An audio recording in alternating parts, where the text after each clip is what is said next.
What's the guarantee? Eric? Mike, time to make history. Players in Circa Million make 5 picks against the spread each week with quarterly and full season payouts. Circa Survivor entries choose one team each week with no point spread. The last one standing wins it all. We have $21 million on the line. Are you in? Visit circasports.com for details.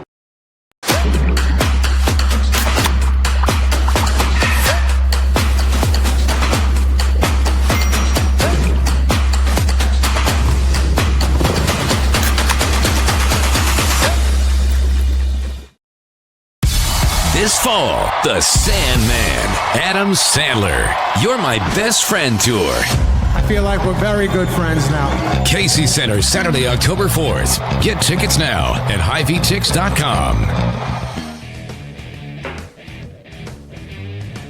It is bigger than 12. On a Monday, welcome in to the Channel Seed Studios. Derek, how's it going? Pretty good. Man, what a weekend for Iowa State. What a weekend for the Big 12. Jake, you were there to soak in the booze, the atmosphere, everything in between. I got to hear more about that trip of yours. And I got to know, was the flight back home worth it? Because that seemed like just a long and miserable flight, but always better after a win. But it was worth it. The flight sucked. Yeah. It sucked bad. The whole day home sucked a lot. But the way that I put it before I even left was, no matter what, if Iowa State loses the game, the flight home will be an F. If they win, it'll be a D-. And it was a D-, and I'm glad it was a D-. It's international travel. It's just a part of it. Like, you know when you're going to Europe or wherever, the travel there and back is not going to be fun, but it makes it worth it when you're there, and it makes it worth having the memories, and that's a trip I'll never forget. I think it's honestly my favorite trip I've ever taken. Wow. Like, I absolutely loved it. I don't know what my first would be before that. Probably Hawaii, when I watched the Nuggets win the NBA Finals while I was in Hawaii. It's probably one of those two.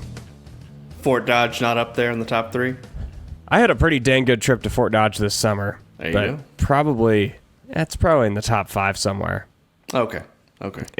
Truly, though, it was an unbelievable trip. Dublin was what I expected, I'd say. The downtown area was really cool. There was a few parts about it that surprised me. I didn't expect it to be as diverse as it was. It was only like probably, this is definitely not an official statistic. This is more just based off of what I thought or what I saw. I'd say it was only like 60% Irish people. And I don't know how much of that was tourists, how much of that, but our tour guide, when we took a tour one of the days, said that Dublin is one of the most diverse cities in Europe. And that just really surprised me. You'd think the stereotype is that it's 95% Irish people, and I'm sure it was that way out in the countryside. But Dublin was awesome. It's a historic old city, just a great country, a lot of great pubs. Guinness truly was better over there. I expected that. What? I'm gonna let everybody enjoy their Guinness over there. I'm gonna leave it alone. You know how I feel about Guinness. I know you're not a Guinness guy. It's just I think you'd it's go the over most overrated beer on but I planet think you'd Earth. go over there and like it. That's what I'm saying. I would go over to have one just to say I had one. Yeah, and then you'd have it and be like, "Wow, that actually is a really good beer." Because I like it. I don't love it here. I really, really enjoyed it over on the Emerald Isle. I'm good. My gosh, what a Debbie Downer. I did have incredible FOMO though of just everyone there. Like, I really wish I was there, but it is what it is. I'm glad I had other trips planned, so it was like, yeah, that one would have been. I would have had to cut back on trips next year if I would have went to Ireland this year. But I did. I was very jealous of everybody there. It was expensive. It was one of those deals. My family, we were staying probably a mile and a half outside of downtown, like downtown in the river. So we took an Uber everywhere. Yeah. Uber/taxi, they're the same things there.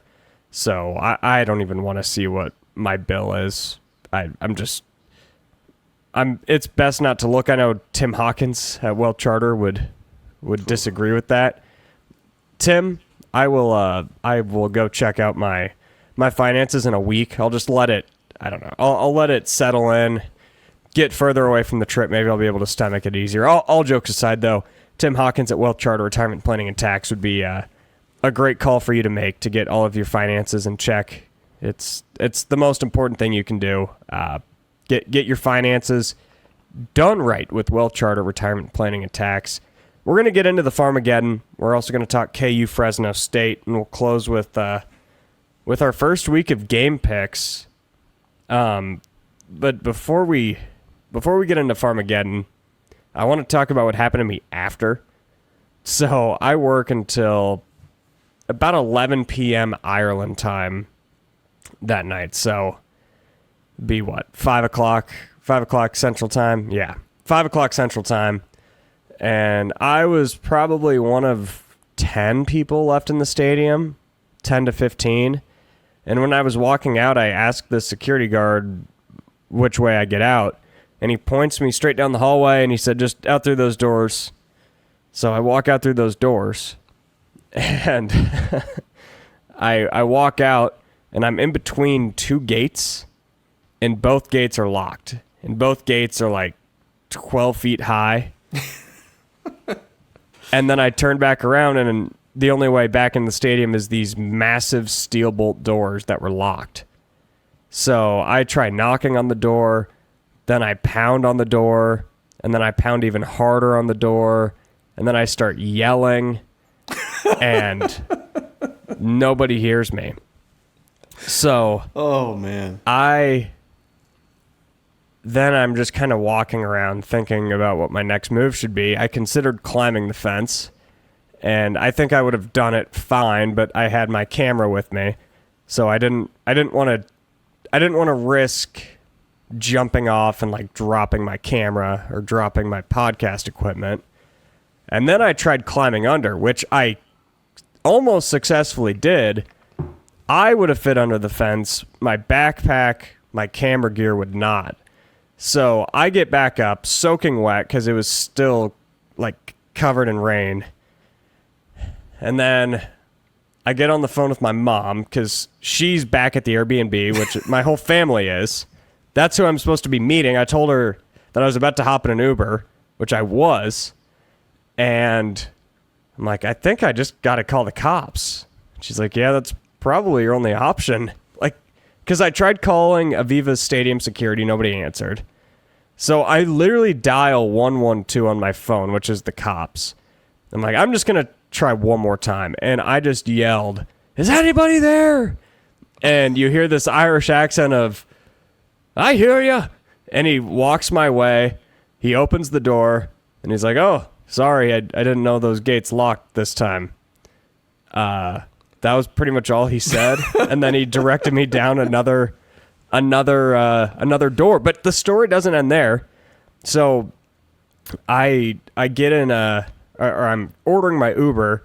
My card gets declined, which had happened a couple times that week, being international. But I'd get a text from my bank that'd say, fraud alert, is this you? And you'd say yes, and then your card would go back to working. I never got the text this time. So I'm like, gosh, I tried paying through my Venmo, my PayPal. That didn't work out of the States. So then again, I call my mom. She told me all of her card info over the phone. I just paid with that. So I got the Uber. Finally, it's on its way. And then I'm standing like 2 blocks away from a train track. And as soon as the Uber is coming my way, the train comes. And I had no way of walking around it. And he calls me and says, yeah, sometimes the trains can take a while. The train sat there for 15 minutes. Oh. So the Uber was just on the other side, and I'm standing on the street. And finally, he makes it, and I get home. And he asks me, or I tell him about all this, because what else am I going to do in an Uber at this time of night? I'm like, yeah, I just wasted probably 20 minutes trying to get out of the stadium, 20 minutes waiting for you, 10 minutes trying to get my card to work. And he's like, dang, that sounds like a terrible day.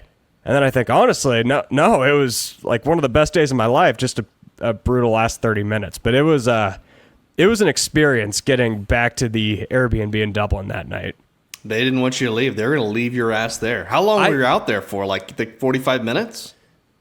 I was like locked outside the stadium for probably 15, 20 minutes. Oh, that's not too bad. It was probably total, though, from when I closed my laptop to when I got in the Uber, probably close to 40 minutes, if I had to guess. You still would have been stuck out there to this day. I don't know what... Like, I don't know what the cops could have done. I don't know if they would be able to break a lock or something, but I was guessing eventually a security guard would walk by off their shift, leaving their shift or something. But, yeah, so, like I said, it was also one of the best days of my life. Iowa State beats K-State in Dublin, 24-21. I'll eat crow. I was wrong. I'm glad I was wrong. I think I've shared my takeaways plenty via social media and a little bit on the Daily Clone, so I want to hear from you first, and I'll kind of bounce off whatever your biggest takeaways are. I think just first off, I want to start by saying this before I kind of dive into my take. I think there were a lot of college football fans out there who watched that game and say it was sloppy, that things really ramped up late in that game, which is true. But people also out there need to realize that this was the first game of the season for both teams. Like, they were playing at, Jake, rainy weather, especially in that first half. There was no preseason game, so to speak, for either team. They didn't get to play an FCS school or nobody from the FBS ranks. Like, they were both looking at each other and facing a top 25 team. So, mistakes, to me at least, were not surprising at all. They were kind of expected. Now, as for the game itself, I just kind of focusing on Iowa State here. Like, I think you have to start with Rocco Beck. Like, he was a little shaky at first, which was kind of expected with the new receivers. His offensive line was on skates a little bit.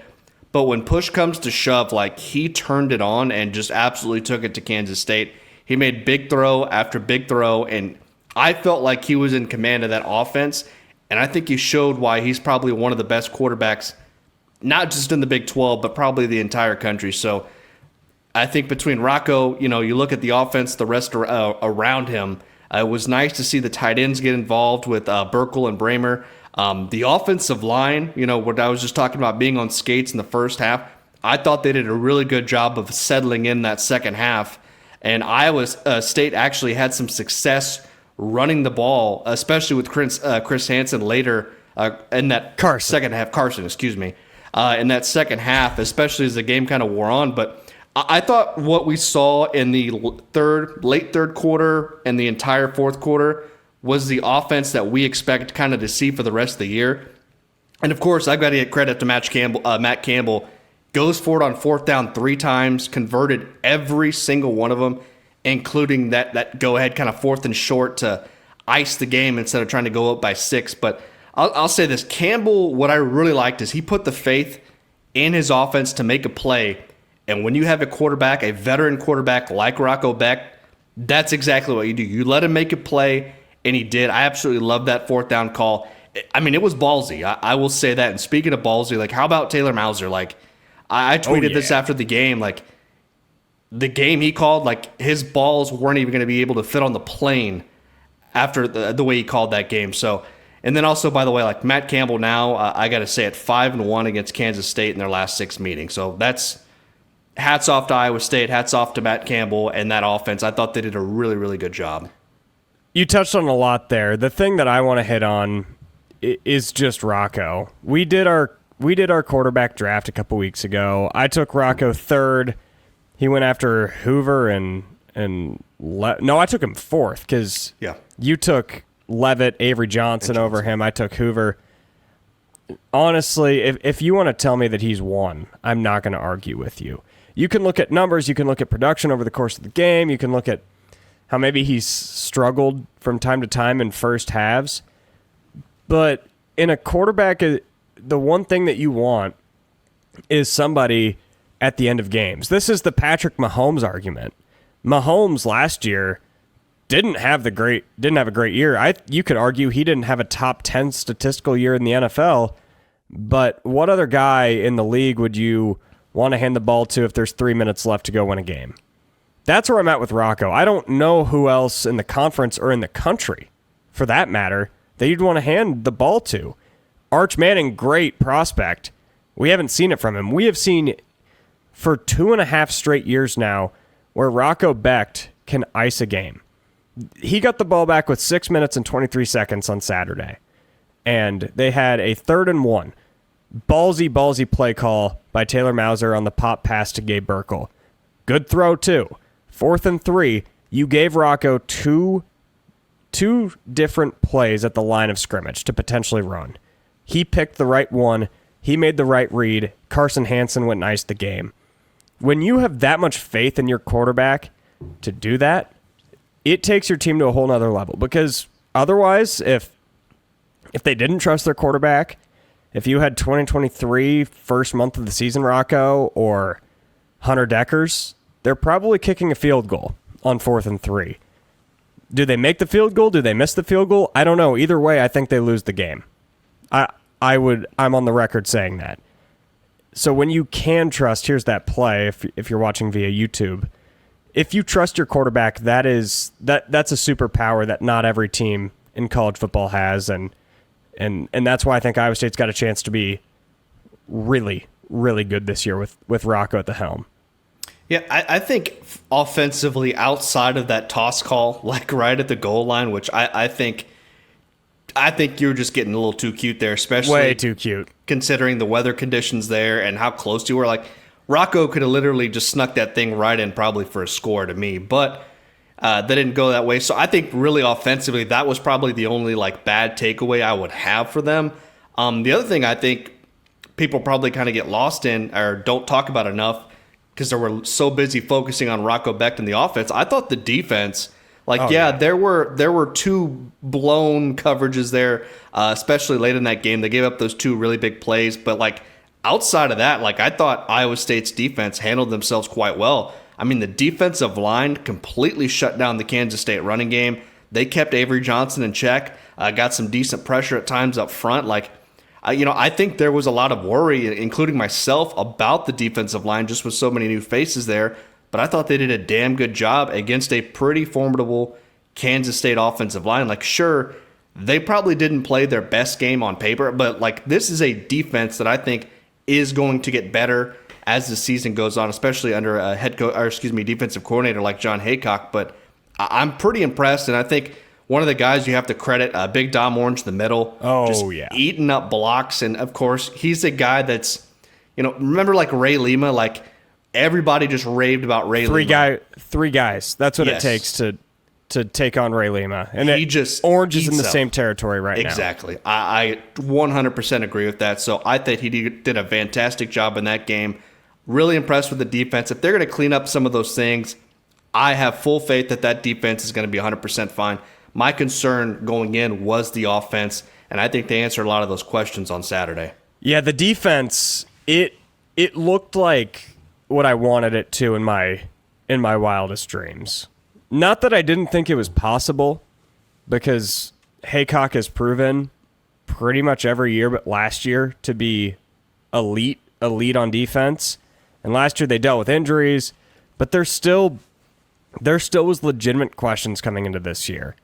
And I think some people, maybe misinformed, had concerns about the secondary, which even after those 2 long touchdowns, I don't. Kyjon Cummings-Coleman and Carson Van Dinter were so good that game, outside of 2 blown coverages, 2 miscommunications in their first ever college game. Like that, or first ever big role in a college game, I should say. I'm not concerned about 2 coachable mistakes that happen in college football. What I left impressed with was, like you said, the D-line, but just everybody flying to the ball. The defense felt so fast, and it was something I did not feel last year. Not even close. They took it to K-State, and I think a lot of the times last year, Iowa State was on their heels before the game even started because they're playing with inexperienced linebackers, or 1 or 2 guys are hurt in the secondary, and you're filling in gaps. I did not feel that. I thought Iowa State was the faster, better, bigger, more physical team on both sides of the ball. And I just did not expect to leave feeling that way. I thought if they'd win, they'd just win a close game. And this was a close game, but I still felt leaving that Iowa State was clearly the better team. And I didn't expect to leave this game thinking either team was clearly better than the other. I think that's fair to say, because I think you look probably mid third, late third quarter, like that game was for the taking for anybody. And Iowa State just went out and they did what they had to do to win that game. Of course, like I said, there were a ton of mistakes on both sides. But I think at the end of the day, those mistakes from each side probably washes out. I mean, Kansas State, had 2 turnovers. Iowa State had 2 turnovers. So I think those mistakes kind of cancel out one another. But I think, again, when the game, somebody needed to go and take this game, it was Matt Campbell's aggressiveness on offense. It was Rocco Beck making a play. I think that's what really did it for Iowa State here. Can I share a hot take before week 1 even starts? Of course. I'm changing my preseason poll. And obviously I have to because K-State lost. You don't have to change it. I do. K-State's not winning the Big 12. Not a hot take. But I'm not just bumping everybody up. I had Utah 2, Arizona State 3. I'm not doing that. I think Iowa State's going to win the Big 12. You're calling it right now. Right now. I'm calling my shot. And I'm not doing this from a fan perspective. I'm not doing this. I was talking about that on a show earlier today. I don't reverse jinx. I don't like to do that stuff. I like to be right, and I like to share my actual opinion. After winning that game in Dublin, I think Iowa State has what it takes to win the Big 12.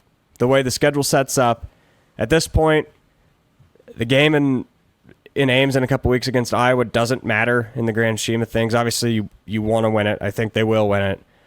But from that point on, you've just got to go 6-2 in conference play. And by most accounts, you'd most likely be in the Big 12 championship. You don't want to talk that specifically, but what I saw from that Iowa State defense and what I saw from the offensive line in the second half before Chase Sowell and Xavier Townsend have even figured it out at receiver, I think Iowa State is better than they were last year, and Rocco Becht has just another year under his skin. I think Iowa State ends a drought that has existed since the Titanic and wins the Big 12 this year. I mean, that's certainly a bold take there. I don't know if I'm ready to go that far after one game overseas and sloppy weather. Like, I don't think I'm ready to go that far. I'm not going to give up on Kansas State either. And if we want to kind of turn the page here to Kansas State, like, if you're a Kansas State fan, that was a tough one to swallow. If the expectations surrounding Avery Johnson were at an all-time high, and while I don't think he played poorly necessarily, once again, when these two teams meet, he got outplayed by Rocco Becht, plain and simple. Like, I know losing Dylan Edwards early on in that game, I think that was a very tough break for the Wildcats, but I'm not so sure he would have had a ton of success against that Iowa State front because Kansas State really struggled to run the football. And while they were able to strike gold with big plays to Jace Brown and Duran Brantley, I think they could have done a better job finding quicker ways to get their two playmakers the football and maybe attack Iowa State's secondary more, but they didn't do that. Defensively, they were great for 2.5 quarters, and then Iowa State kind of just did whatever they wanted to do after that. But I think the defense got some key stops for them on third down, but then you give up 3, back-breaking fourth down conversions. So, and then, of course, I don't know how much we want to get into it, but then to make matters worse, you had Avery Johnson's dad and his older brother going at it after the game outside of the stadium, and then somebody got it all on the film. So, if you're a Kansas State fan, your day just went from bad to worse on Saturday. So, and after seeing that video, I felt bad for Avery, but I felt terrible. I wanted to take back my Big 12 Player of the Year pick after that game. The only good news for Kansas State, you mentioned you changing your standings and your picks, but at the end of the day, it's still one game. There's still plenty of time for this team to regroup, get things firing on all cylinders before conference play arrives, the next time around. But I don't know. The goal of getting to Arlington for Kansas State, I don't think is completely dead just yet. It's still very, very early on in the season. As It's we know, just tough. It's tough. Like it's going to be an uphill battle, which is expected after that. But in this conference, you just never know with injuries. Crazy things can happen. So you just got to week in and week out keep playing. Yeah, I agree with that. And back to Avery, none of the off the field stuff. I just felt terrible for him. That all sucks. You hate to see it. You feel bad for him like I felt bad for him and only him, and probably his mom too. But Avery on the field, it feels very rare when a stat sheet reflects the way he played. Because there's some times where he'll have a pretty poor looking stat sheet, and I felt like he played pretty well. And in some cases, he'll have a stat sheet that looks like he played really well, and he was kind of average. And that's how I felt Saturday. If you look at his stats, they look pretty good. 21 for 30, 273 yards, couple touchdowns, no picks. Ran for 21 yards, took a couple sacks. But I don't feel like that is representative at all of how he played. I thought he played a fine game. He's not the reason they lost. I think Matt Wells, their play caller, didn't do a great job of playing to his strengths or the offense's strengths, but at the same time, they lost Dylan Edwards. And I think they were really scrambling on the fly to find out what they were going to do, and they started the game in a bunch of really very tough situations, like inside your own 10 a couple different times. Like it was not an easy start to the game, and Iowa State was swarming, but I didn't leave thinking that Avery played terrible or great. He just played kind of fine. So I don't understand a lot of K-State fans turning on Avery because of that game. I think if you wanted to, there's probably plenty of games last year where that should have happened and not on Saturday.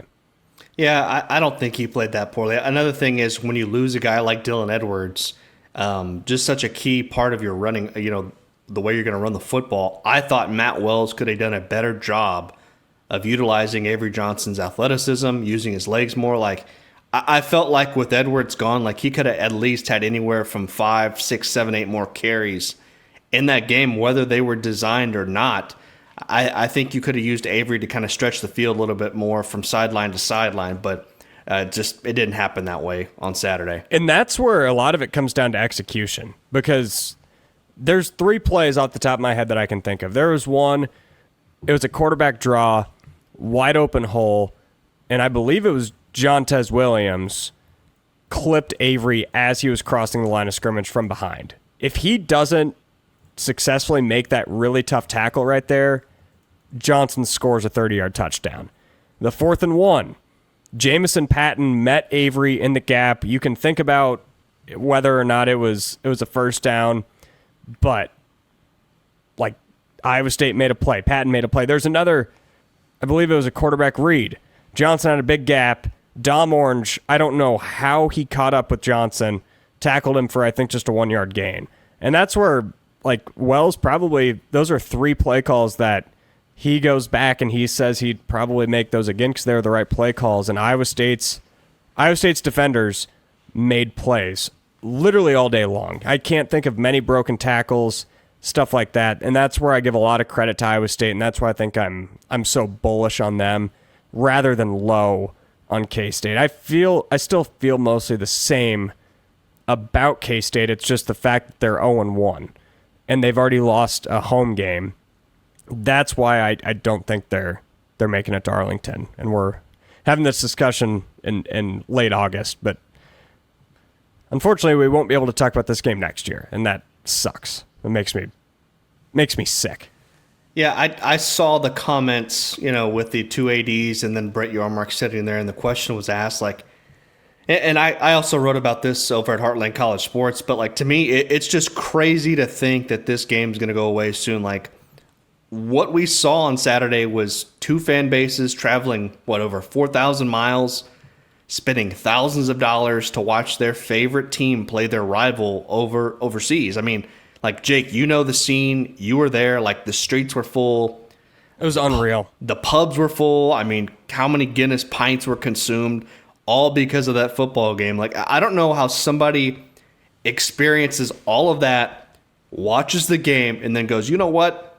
We don't need any more of that in our conference. Like, Brett Yormark in the Big 12 haven't made many mistakes over the last couple of years, but not making Farmageddon a protected rivalry is just flat out stupid. Like, the Big 12 conference, this is a conference that's lacking like a lot of natural rivalries that we don't have anymore because of realignment. Like, and taking one away that has been played for over 100 years, like it's absolute bullshit. Like, the Big 12 should be ashamed to take that away from us.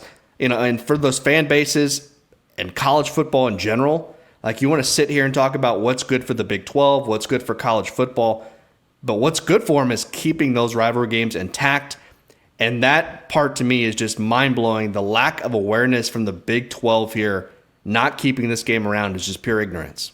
Yeah, it's dumb. And you mentioned it. There's not enough rivalry games in this conference. A couple months ago, we did one of our drafts sponsored by Whiskey River. It was a Big 12 rivalry draft. Tough. And we got to the end and we were making up rivalries. Like, we had a couple that you're like, maybe that's a rivalry. So when you've got that problem, you've got to keep what you've got, and you've got to keep the ones that are special. Iowa State, K-State, it may not be a special rivalry to the entire country, but at least the country finally got to see it in a standalone game. What I do know is this rivalry is special to both fan bases, to both states, two ag schools, two little brothers, two of the, not poor people, that's not the right word, but when you're looking at it from the Iowa/Kansas perspective, two of the non-preppy schools. Like, it's important to have this, and there's a lot of mutual respect between both institutions, and I really, really, really disagree with not continuing this game. And if there's any possible way to overrule that before next year, the Big 12 needs to get on it immediately. Yeah, no, it's like he looked at, both ADs and was like, well, it's kind of just up to them. Like, dude, you had an opportunity to make this happen and keep this thing going. You failed at your job to do that, and now you're putting the pressure on the two ADs who have everything else under the sun to worry about, and finding ways to get money for the football program. Like, it should have been a protected rivalry. Like, I don't care if the Kansas State already has one. Like, make it two. It's still at the end of the day, it's still a conference game. If they're not going to be playing Kansas State in the Big 12, they're going to be playing somebody else in the Big 12 that week. So to me, it's completely stupid. Doesn't make any sense. I think Scott Docterman is the one who tweeted it, of Legends and Listeners and in The Athletic. It's like, I'd much rather see Iowa State, Kansas State, and K-State have two protected rivalries instead of K-State, UCF, or Iowa State, Arizona. Who gives a shit about that? There's going to be rivalries that organically form, most likely. Iowa State, Arizona State very well could be one of those. K-State, Utah could be one. Like, we don't know. What we do know is Farmageddon is already a rivalry, and it will continue to be that whether or not the game is played every single year. But it should be. We don't have 50 years for these rivalries just to form, out of pure hatred. Yeah. Like, we're banking on them happening in the next 2 or 3 years. Like, it's going to take time. Like, you don't just wake up and say, you know what, I think I really hate that team from Arizona. I think we're going to be rivals every year now. Like, it just doesn't happen like that. Sickening. Do you know what's not sickening? A nice carbless. Honestly, after drinking pretty much nothing but beer in Ireland, a carbless sounds quite refreshing right now. They've got so many different flavors of these premium handcrafted cocktails. Cranberry's my favorite. I've said that before, but I really haven't had a flavor I don't like. Lime doesn't sound too bad right about now. You can grab them at any local retailers, local grocery stores here in Iowa. They're expanding all over the U.S. I could go for a pine. They have a pineapple one, don't they? I believe so. Yes. I don't think I've had it. Wait, you're coming here next week, aren't you? I got to try me a pineapple one there. I keep forgetting. Like, I'm so behind on everything. Like, jet lag has thrown off. Like, so you're coming Thursday, right? No, I'm not going to be there. There we go. Oh, I thought there was pineapple. Passion fruit, peach. Yep, nope, there is pineapple. There it is. I am going to find one, and I am going to buy one. or pack, Let's do whatever. it. Well, Are you going to be here Friday? Yeah, but dude, I mean, just getting from San Antonio to Des Moines is just incredibly the biggest pain in the ass. Like, for whatever reason, there's always flights from San Antonio to Kansas City. Like, there's probably like 15 per day. I don't know why. But it's one of those cities that's got like the connect, a lot of them have nonstop flights to Kansas City. So, ended up having to fly to Kansas City on Friday and then Friday morning? No, Friday night. And then I'm For going some reason, I thought you were going to be here earlier.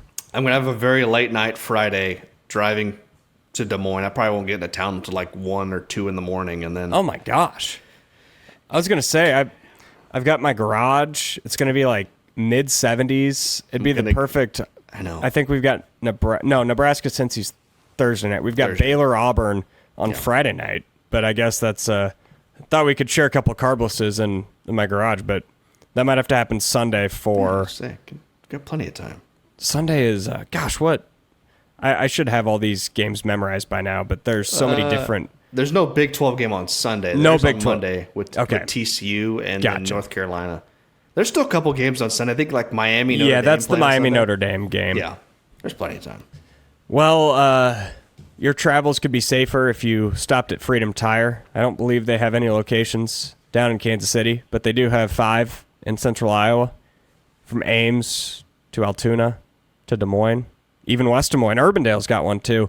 Quentin Crowner and his team. They're doing a giveaway Thursday on 2 Guys. You can enter on iowaeverywhere.com to win yourself a free set of tires from Freedom Tire. And if you win, you also get to choose 4 tires donated to a charity of your choice. Again, that giveaway is on Thursday on 2 Guys, so do not waste any time signing up. Go to iowaeverywhere.com to do that. Thanks to Freedom Tire for their support of Iowa Everywhere.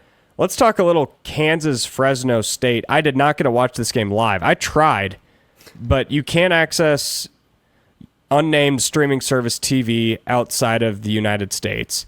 I also couldn't sign into Fox Sports, so I just had to watch a replay of this game. I was following along, though, and I was a little worried the way it started based off of Fresno scoring, and Kansas took it to him from there. Really, really impressive win. Jalen Daniels, incredible on the day. Yeah, I think I've got to start off, and Aiden's got the graphic up here, like the scene in Lawrence, Kansas. It's not often we get to talk about football crowds there, but with that new stadium, those stands were full.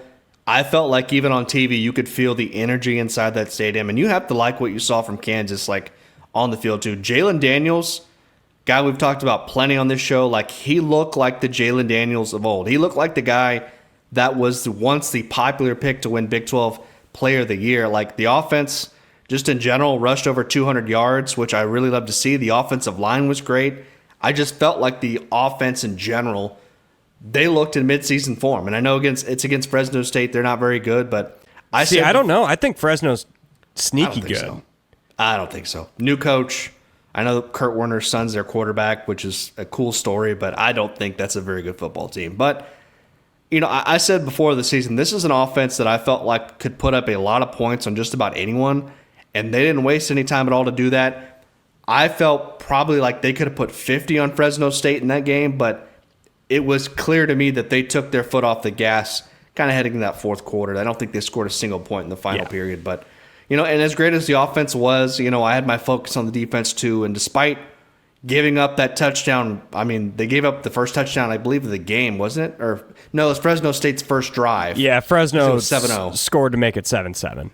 And then Fresno kind of went down and marched right down the field and scored. And I was kind of like, okay, maybe we might have a shootout here in Lawrence, but that wasn't the case. The defense completely buckled down, shut out the Bulldogs for the rest of the game, forced 3 turnovers after that as well. At the end of the day, we probably didn't learn a ton from Kansas against a team like Fresno State, but I think it was important for Kansas to get off to a strong start because we know that last season, they got off to a really rough start and it kind of determined how their season went. They should have, I don't think there's any question last season they should have been a bowl team at the very least, but they got off to such a poor start where they were playing catch up all season long. Yeah, I think more bigger picture stuff is my takeaway when it comes to the atmosphere in the stadium. I know there's been a lot of jokes about it on Twitter about show the other half, and it's not done yet. But the fact that Kansas football is pouring this much into football, it's eye-opening because they have historically been terrible, like awful. All my life, pretty much, outside of the couple of years under Mark Mangino, they have been a laughingstock. And their football stadium was that of a high school, probably a mid-tier high school in your state, and they are quickly changing that. And if they shift that narrative and continue to shift that narrative, they could be a player in the Big 12 in the future because Lance Leipold's not going to be there forever. He's older. What if they nail the next hire? What if they are the sleeping giant in the conference that we're not that aware of yet? That none of that, of course, comes from them beating Fresno 31-7, but that comes more from seeing a full crowd in Lawrence, Kansas for a football game and the resources that they're putting into that program right now. I think Kansas is going to end up being one of those jobs maybe the next couple of years that's not going to be a stepping stone place. I mean, you look at it, you think years ago what Kansas was. Like, your goal probably as a head coach, 10 years ago, hey, let's try to get to a bowl game, and then in 1 or 2, 3, whatever years, I'm going to get the hell out of here and take a bigger job. I think now what Lance is doing there, he's setting a solid foundation up for the next coach. Doesn't have to go through what he had to go through to get this program where it is today. They've obviously got a huge financial commitment from the Booth family, $300 million. So it's a program that is on the rise, has plenty of money to spend now. So I think there's only positive things. Like, this program's only going to trend up from here. Like, they're probably not going to win the Big 12 this year, but I think moving forward, we're not going to look at Kansas as one of those bottom 5 programs in the conference anymore. And granted, they've already been there. Yep. But I think now with what they're pouring into it, it's more likely that we don't see that again. Whereas it wouldn't have shocked me after Leipold accomplished some really good things in 22 and even 23 that if they just fell off back to same old Kansas, win 3, 4, 5 games a year, it wouldn't have shocked me. At this point, it would shock me if they fell back to that level. And he could have left. I mean, they won 9 games 2 years ago. I mean, yeah. He could have left after that and probably got a better job. But I mean, credit to him. I mean, he's staying there. It seems like he's happy there, and he wants to build that program up. Good to see them off to a good start. We've got some game picks to make, but first, Aiden is here with an Iowa trivia question. Hello, Aiden. Hello, Jake. Welcome Hello, back Derek. from Vegas. Fresh Thank from you. Las Yeah, Vegas. great time. Did they have At carbless Circa. out in Vegas? They unfortunately did not. Bunch of corporate nonsense. Yeah, right. Not No, at it was an Circa, awesome though. time. Just Awesome at the time. Just at the other places. Circa Yeah, is a good experience. absolutely. All right, Iowa State's taking on South Dakota this weekend. Cyclones are 9-0 all time against South Dakota. Every game except for one has been played in Ames, Iowa. Can you name the other city in Iowa that they played in?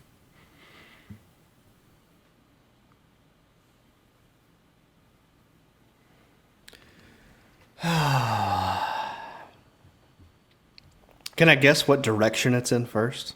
Sure.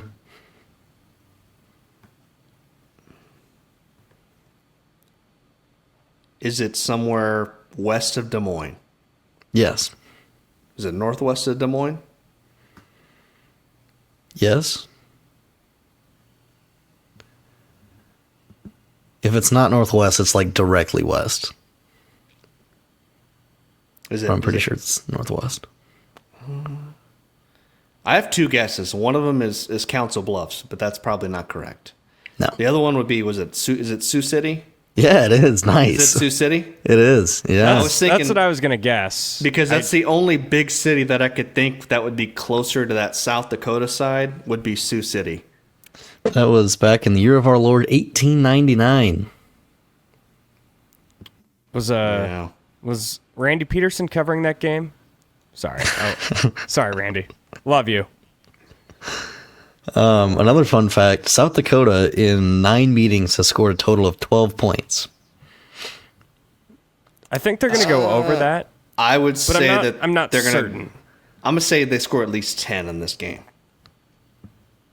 What about at least least 10. 12? I don't know. I don't know if I'm impressed that Derek got that. That was a good poll.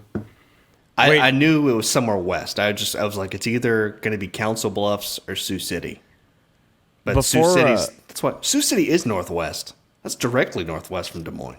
From Des Moines, but from Ames, it's probably It's still slightly northwest. north of Ames. I'm trying to picture Sioux City.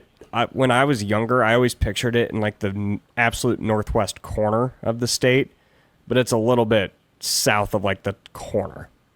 It's definitely up there though. Oh, you know what? I think it's you're right. northwest Iowa. Because it's like on a bend, right? Yeah, it's Yeah. still northwest Iowa, but it's not like the northernmost point of the state. Never been there. We've got some game picks. Before, I know you wanted to address what friend of the program Jeff Dubroff said about UCF. He said that UCF is a lock to go under 5.5 wins. I Do you want to agree with defend? that. No, I agree with that statement. I think I don't even know what he picked. You just picked under 5.5 wins. Like Yeah, under I 5.5 thought wins that too. offended you. I thought that's why I was on the rundown. I agree with it. I just don't have them finishing last in the Big 12. That's the only difference.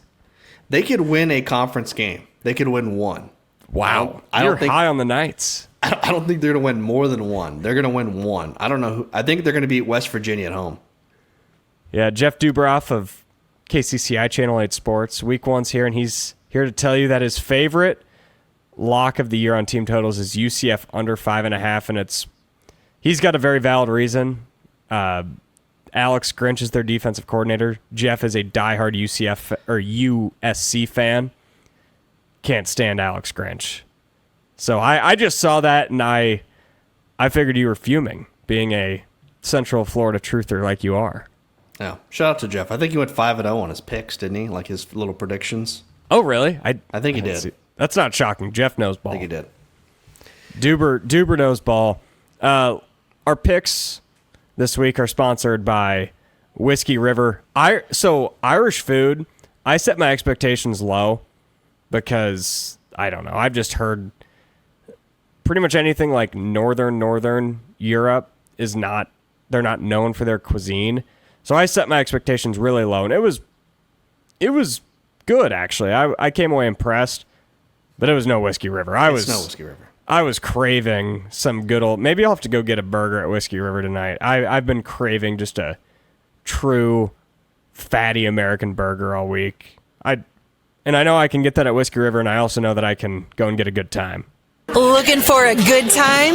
Thought so. Whiskey River is just the place. We've got the booze, the food, the vibe, and the amazing rooftop patio. The only thing missing is you. Whiskey River. I love that ad. I know where I'm taking my ass when I go up there. I'm going straight to Whiskey River. Yeah, we'll have to go there Sunday or Monday to watch some football. And Aiden can walk his... Oh, probably not Monday. We're going to be at RVTV. Yeah. Or I'm going to be at RVTV, I think. Maybe Sunday. Maybe Sunday we can grab dinner there. It's going to be tough. I've got 2 freaking fantasy drafts that day, but we'll make it work. Oh, my God. We'll make it work. I didn't want to do it. Put it on auto draft. I might. Well, the problem is I've got people coming over to my place for the draft, but we'll figure it out. I had Sipker text me if I wanted to be in the Iowa Everywhere fantasy group, and I was like, dude, I just don't have enough time anymore to do that. My hands are just so full with college football. I can't focus on the NFL too much. I watch my Houston Texans, or what do you call them, the Houston Cyclones now, and then that's it. That's my day. See, my thing with fantasy football is I enjoy it, but I got to a point like in high school and college where I was in 5 or 6 leagues. Oh, that's too much. And now Way that too I'm much. not at Local 5 anymore, I believe I was in 3 last year. One of them was the Local 5 Fantasy League, so I'm not in there. So I cut down to 2, and there was a point where I hadn't heard anything from my college buddies on a draft date. I'm like, oh, maybe it's just going to fizzle out, and it's not fizzling out. So I wasn't going to leave But if nobody said anything, I would have been fine if it went away, so I could be in just one league. So I forgot to respond to Sipker, but I was declining. Eventually my goal is to be down to one fantasy league again. But there you go. Besides the point, we've got some picks brought to you by Whiskey River. Good burgers, good times out there. Game 1 is on Thursday night. Nebraska and Cincinnati at Arrowhead Stadium, 8 o'clock, ESPN. How about you bump your flight a day up, go to Arrowhead that night, cover the game? I don't want to be anywhere near Nebraska fans at all. That's fair. Or Dylan Raiola. Nebraska favored by 7.5 points. Where are you going on this game, Derek? Well, speaking of Dylan Raiola, I would be afraid that he's going to steal something from Mahomes' locker. Is he going to copy your beard or something? Probably. He just copies people. He's probably sitting there just humping Patrick Mahomes' locker pregame. I'm going to go. Jeez, man. I'm not going to touch the spread here. I think I'm just going to go the over-under. It's set at, 54.5 for the over-under, I believe, that you sent me? I think I'm going to go under the 54.5. I can't believe I'm doing this, but if you're giving me the hook at 7.5, I'm going to take Scott Satterfield. This is Aiden, play the celebration music or the siren, but I'm betting on Cincinnati. I'm a known. Who are you? I'm a known anti-Satterfield guy. It's week 1 football. There's going to be some ugly play. I like Brendan Sorsby. Cincinnati will have the best player on the field in Dante Corleone. I don't think they win the game, but I think Nebraska makes enough early season mistakes that Cincinnati keeps this thing close.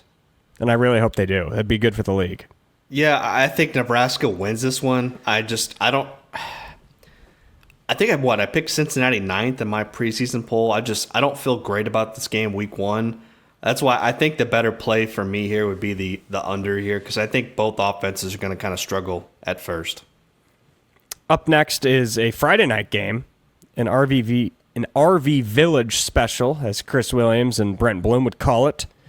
Auburn at Baylor in Waco, 7 o'clock on Fox Friday night. Auburn's favored by 2.5, over-under set at 57.5. Do I have this right? At Waco? I believe it's just had to clarify because I don't know why Auburn's favored. Give me Baylor. This is garbage. This is SEC. I don't need to get into it right now. Give me Baylor. The ass kissing from ESPN to the SEC and the national media to the SEC. This is why Auburn is favored. Auburn is complete garbage. They will be lucky to go to a bowl game this year, and that's what their 4 bullshit games or 3 bullshit games after Baylor. But give me the Bears outright. I like Baylor. I think they're one of the Big 12 title contenders. The whole Auburn thing, it's just because they got the SEC logo on. If they were in the Big 10 or the ACC, they would not get this much respect going on the road and being favored by almost a field goal. Give me Baylor to win this one outright. Sawyer Robertson, he's the man. I really like what they have on offense. I'm always just a little bit concerned with Dave Aranda. You never know what to expect. Are they going to have expectations and not live up to them, or are they going to be dead in the water and rally off 4 wins in a row? I don't know if Baylor lives quite up to expectations, but I think they win this game outright. Yeah. I'm guessing the line was set by ESPN's FPI. Nonsense. Or Paul Feinbaum. Another game on Friday. I'll be dual screening on Friday. Man, I can't believe I'm going to be doing that Friday night. I cannot wait. Dual screen, Big 12 football. Georgia Tech at Colorado, same time, 7 o'clock on ESPN. Tech is favored by 4 points with the over-under at 52.5. Where are you going, Derek? I don't know. This one's tough for me. This one being, it's in Boulder, correct? Yep. Yeah, Folsom Field. I'm going to take Colorado here. I don't know if they're going to win this game. I think they're going to cover that spread at the very least. So I don't know why. I'm not a big believer in Georgia Tech, although they were playing a lot better football, especially towards the later end of the year. Last season, if you remember that Georgia game, they took them right down to the wire. But I don't know. Colorado, first home game. I'm going to take the Buffs. I think Haynes King is a little bit overrated, but I like him better than whoever starts the game for Colorado. And I would have guessed that the Buffs were a slight edge in this game, and the fact that it swung so far towards Tech makes me think that I should just take Georgia Tech and swallow the 4. Colorado is such a question mark this year. If you wanted to tell me they won 4 games, I wouldn't call you crazy, or if they found a way to rattle off 10, it wouldn't be the most shocking thing in the world with the amount of talent they have. I'll just take Georgia Tech in this one. No Shador, no Travis Hunter. It's going to be a tough adjustment for the Buffs. That's fair. That to me, I could go either way with that one. Saturday night, late game, I will also be locked into maybe this is the one where we'll be at Whiskey River. Should be done working by 10 o'clock on Saturday night following the Iowa State-South Dakota game. I mean, you won't be working. I'll be working. Utah goes on the road to play UCLA at Rose Bowl Stadium. This game is on Fox, and the Utes are a 6-point favorite with the over-under at 52.5. I like Utah to win this game. I would probably feel comfortable with the 6-point spread. However, I think the 52 to me is, 52.5 stands out. I don't see Utah scoring a bunch of points in this game. They're going to win. I also don't see UCLA scoring a ton of points against Utah's defense, so I'm going to take the under here in this one. I'm not a UCLA guy at all. I think I'm blanking on the coach's name. Is it Ryan something? I think he's on his way out, a guy that's losing the program. On Utah, I think they'll make it to Arlington and lose to Iowa State. I'm going to pick the Utes to cover that -6 and make a real strong impression to start off the 2025 season. That's fair. And then maybe the game of the week. Better than Ohio State, Texas. Better than Miami, Notre Dame. Not if you ask ESPN. My boy Josh Hoover and TCU against Bill Belichick. Maybe not the game of the week, but it is one of the games that I'm looking forward to most this week. It's on Monday night, 7 o'clock on ESPN. TCU is favored by 6. And I don't know where to go with this one. I have no clue. Yeah, you wouldn't even known that this game would have been was going to be played on ESPN, because all I saw, even during Iowa State's halftime with Kansas State, was nothing but Texas, Ohio State, Michigan. It was just the same. It's like they did everything they could to talk about what the game that their own network was showing Iowa State and Kansas State, and they just refused to talk about that game at all. But that's another story for a different day. But I think with this one here, I don't know. We both have a lot of faith in TCU. We love Josh Hoover. North Carolina, I don't know what to expect with them and Bill Belichick year one. I feel comfortable taking TCU to cover that spread, but I don't know. Maybe I don't feel comfortable with it, but it's a weird game. It's such a weird game. And then now that these two are going to be playing in Ireland next year, which is also going to be very weird. But I don't know. I'm just going to take TCU because I trust Josh Hoover more. I think I'm in the same boat. I don't really know much about North Carolina yet. It's really hard to. But I feel like this is a game where the books are setting it at 6 when it might really need to be at 8.5, and they're just doing it because Aiden said it's 3. The line is supposed to be 3. Oh, it's 3. Okay. So it's 3. I feel a whole lot better about that. I actually had 3 in my notes, so I don't know why. I also had 3 in my notes. I thought Aiden might have been correcting my typo, but he comes back from Vegas, and the graphic department is going to have a stern talking to after this. Yeah, is that the same department as the Moore department over on Murph and Andy? Two different teams. Two different teams. Okay. Well, the graphics department we'll be having a stern talking to with them after the program. If you're watching on YouTube, the spread is 3. So that makes me feel even better. Yeah, TCU. Taking TCU. But back to my point, now that it's 3, maybe the line should be closer to 5.5, 6, and the books are relying on a lot of NFL people who don't really care about college football checking the app, saying, "Oh, Bill Belichick, I'm just going to take the Tar Heels." Again, this game is at North Carolina, which is a tricky spot, but I trust Josh Hoover more than I trust really most other quarterbacks in the country. I think TCU and Sonny Dykes get off to a strong start this year. I feel like we know more about Bill Belichick and his girlfriend than we do the entire North Carolina team. Maybe that's the way he wants it. That's true, too. True. His team's flying under the radar. He'll take all the distractions and let his Jordan, team. whatever her name is, not. Well, there you have it. This is not a completely normal show yet, but next week it's going to be like full in bigger than 12 season mode. We'll actually have more than 2 games to break down. Maybe an in-person show. Oh, that's right. Sunday I'm going to have 2 fantasy drafts. Oh, God. I'm going to have to watch fantasy drafts. I'm going to have to watch probably 8-9 games from Saturday that I missed. We're going to find a time to record, go to Whiskey River. What else? Want to go fishing or something? Just Sure. Why not? might as well make the day as busy as possible. We thank you for your support of Bigger Than 12 here at Iowa Everywhere.